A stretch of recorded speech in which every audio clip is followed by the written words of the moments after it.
So I was having a conversation with someone this weekend about my YouTube adventure, and and they were like, they were saying, oh, you're very brave to go out there, never having used it, and risk looking risk looking stupid trying to figure it out. And I laughed and I said, what a lot of people don't understand, right, about life is that risk is necessary. And that's what I want to talk about this morning, about the necessity to take risk. Everything that has ever come to me, everything new, most things good that have ever come to me have come on the back end of risk and failure. Okay? That's fact. If you are afraid to take the risk, if you are afraid to fail, you are guaranteeing that you will remain in the exact same position. You're guaranteeing mediocrity. Because the only things you fail at are the things that you don't know. But the beautiful thing about failing is that once you fail, right? Like my dad used to say, right? As long as you don't fail the same way more than once or twice, that means you're getting better. And every time you encounter something that makes you fail, think about it this way. It also made you better. It's also improved your vision. It's improved your capacity. You now have experience with something you never had experience with before. And if you approach that, and you take that approach, as a way to go through your life, right? You constantly and consistently get better. You don't shy away from challenges. And every challenge you meet, whether successful or not, if you are smart, you learn from, you grow from. Okay? Risk is necessary. Because you know what? It always beats regret. What you don't want to do is go through life risking nothing and regretting that later on, that I wish I would have, I should have, what would have happened had I? Okay? The mistakes and the failures, time will soothe that. Okay? Never having done it, never having tried, is one of the worst things in the world. All right? It's one of the worst things in the world. I saw this thing a long time ago. What's the difference between the master and the novice? The difference between the master is the master has just failed more times. That's it. And every time the master failed, he learned from his failures. You don't really learn much from winning in life. If you find yourself consistently and constantly winning and not failing, not struggling, that means you're really not doing anything. That's fact. Opportunity, success, growth, all those things come after struggle and failure. That's the price you have to pay for success. That's the price you have to pay for opportunity, is to struggle, is to fail, is to come across things that may seem insurmountable. You then have to get better. And if you can't do that, you are doomed to stay exactly where you are. Risk is necessary. It's necessary. And when you're now about to risk, guess what else is necessary? Consistency, discipline, character, courage. It takes a lot of courage to put yourself out there. Okay? A lot of people look at people and they love the end result. Okay? People look at, I always laugh, people look at people like on the web who come out and they can talk to hundreds of people, and don't get me wrong, we get paid to do it. Okay? We get paid to deliver a message. And people want that life. Okay? But you know what people haven't considered? How many people were watching back? I mean, I know somebody like Sabrina. I think she was around when I first started doing lives, and I believe it was December of 2017. Okay, it's been that long when I first started doing lives on a regular basis. Okay, now, in my opinion, I sucked. Okay. And Sabrina's very nice. She's like, you were very good. I don't think I was. Okay. But you know what I wasn't afraid to do? I wasn't afraid to look stupid. I wasn't afraid to get out there. A lot of times I would be talking, I'd be searching for words. In my opinion, I had blank spots and stuff. And I knew that I had to get better. But the only way to get better was to put myself out there and look stupid. I couldn't sit there and talk in the mirror. I actually had to have people that I was talking to. I actually had to be able to talk and read comments. I actually had to be able to stay on topic even though somebody asked me a question. And the only way to do that is to look stupid. It's to get thrown off. It's to sit there and have that pregnant pause where you don't know what the hell you're talking about. You forgot what you were talking about because somebody distracted you with a question. I had to take that risk, the risk of looking stupid, the risk of being a beginner, okay?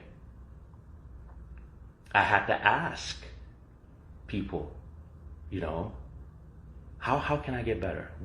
Listen to this right here and tell me what I said wrong, how I said it wrong. How could I deliver this better? How can I get better at this? What do you see? And then sometimes, people will be very nice and say, oh, you did perfectly fine. I said, that's not what I asked you. I asked you to nitpick me. Because you know what? Sometimes when people nitpick you, especially if people don't like you, and I would read the comments, only the comments from the people who didn't like me, right? Because a lot of times there's a lot of truth in that. That's another thing. We have to stop being so afraid to be criticized. Because a lot of times the criticism has some element of fact to it, especially when they don't like you. They're trying to cut you down, so they're going to give you the real. We have to take that risk to put ourselves out there, to let our best and worst critics nip at our heels. We have to take the risk to look stupid. But when you do that, guess what happens? You get a little better. You keep getting better, all right? The truth is you are meant to fail. You are meant to struggle.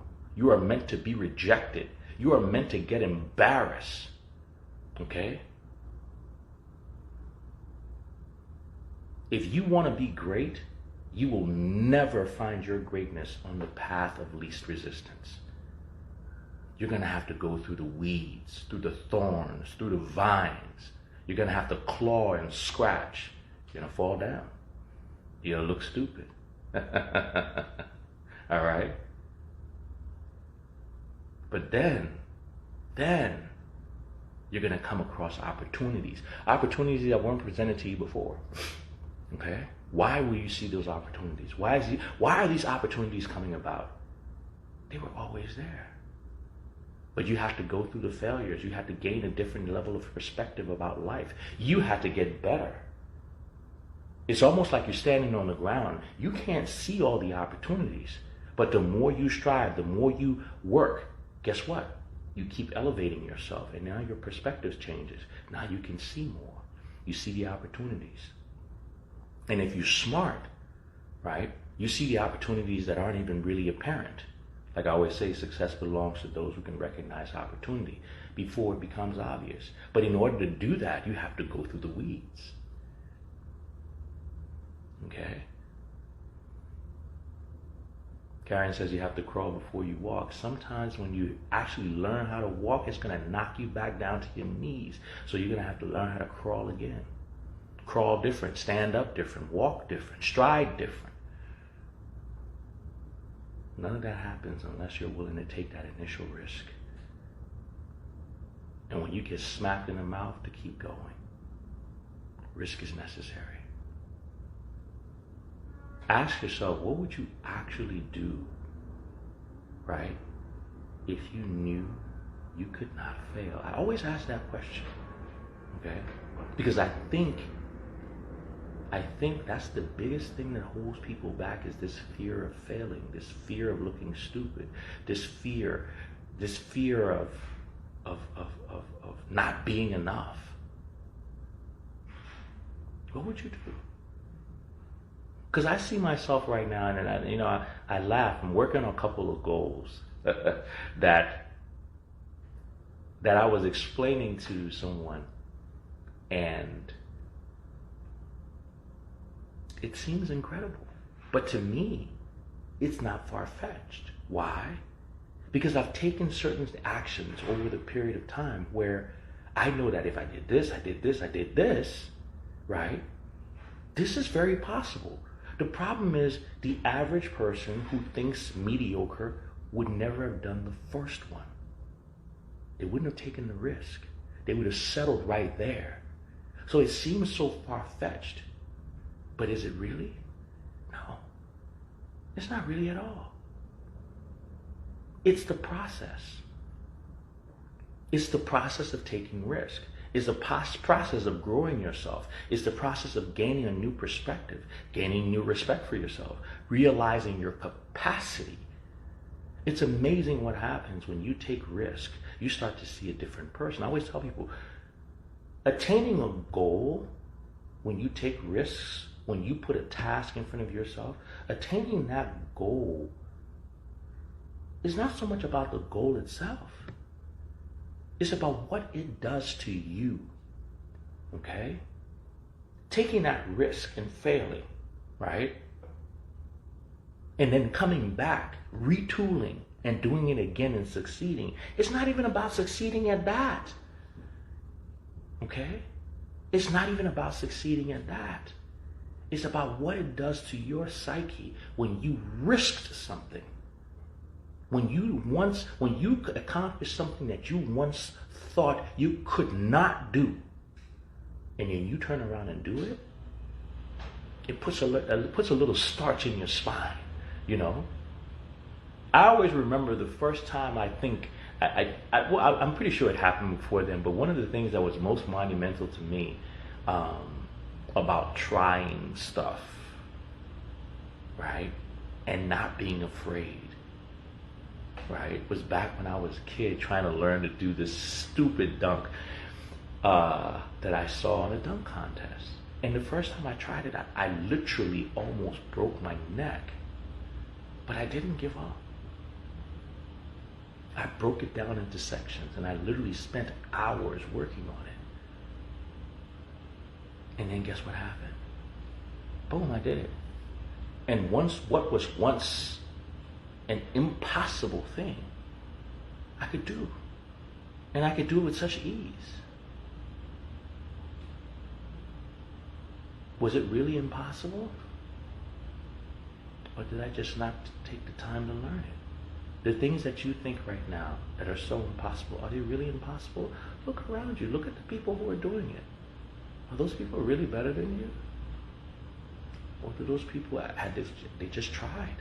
They were just willing to fail. And they tried and they tried, and now they can do it. That's it. Ask yourself, right?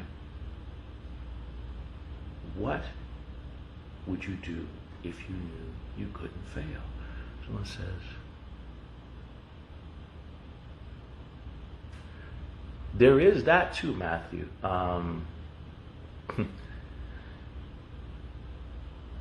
Funny thing is, and Matthew asks a simple question, while I do fear failure, I also have a strange fear of success.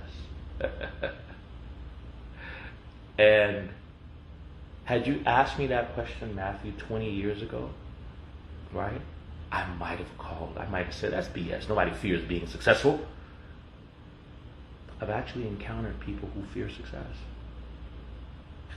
I know what it feels like, because success is fearful. You know why success is fearful? Because with success comes expectations, comes requirements. When you succeed and you're successful, guess what? People expect you to do more. And a lot of times it's that expectation of being able to do more, that you must do more now that you are successful, that you must, be able to now get to the next level, right? That scares people,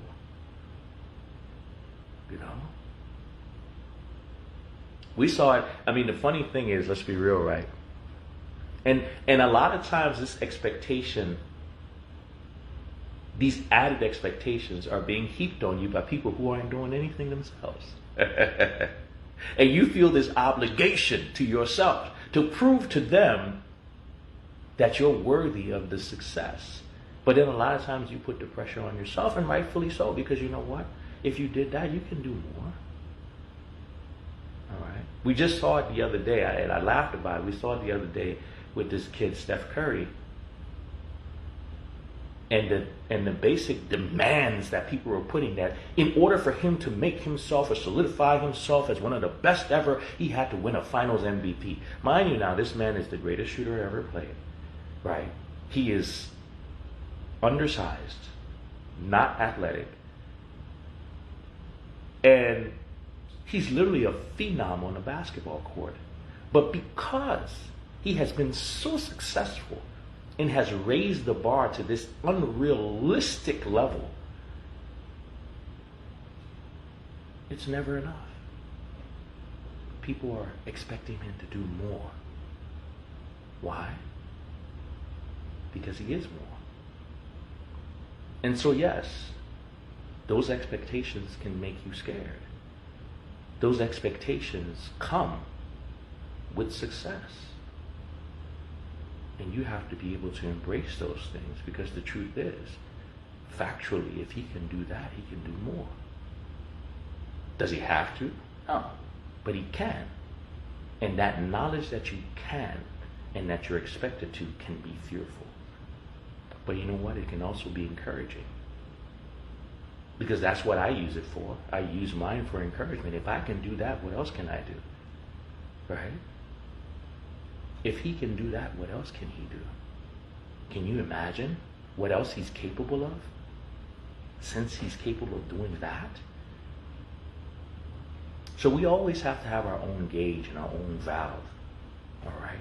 But we can't run away from our own greatness.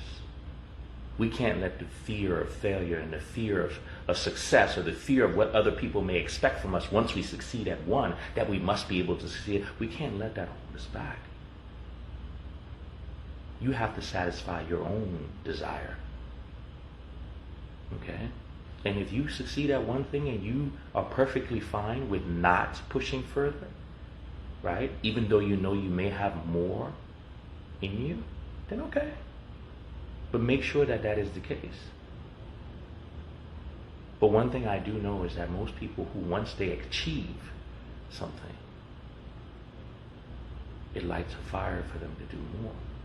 Especially when they know more is possible. All right? So don't let success scare you. All right? It just means that you're worthy. No one who is unworthy of success is successful. The double-edged sword is that if you're capable of doing that, more than likely you're capable of doing more. So buckle up and step up to the plate. The same risk, the same mentality, the same attitude you went into the first battle with, the first trial with, the first thing. Use that same attitude and the confidence now that you got from achieving the first time. Take it into the second. The only thing you're going to do is to show yourself what you're capable of, and that's a beautiful thing. To know that you're capable of more, to know that you are more, and then to actually prove it by being more. Okay? So don't let that success thing scare you. And yes, it's sad, but that's something that a lot of people never address. That fear of success. I had somebody I was mentoring, and I saw it firsthand. And she would sabotage herself. Literally. Sabotage herself. So she wouldn't have to live up to the expectations of having been successful. And for some people, they never get out of it. They consistently do it. And she consistently did it, even though we had a conversation and pointed out, this is what you're doing to yourself. And she just keeps doing it. So, something to think about, right? Anyway, happy Monday, guys. And like I said, remember, risk is necessary. Okay? Because it always beats regret. Happy Monday.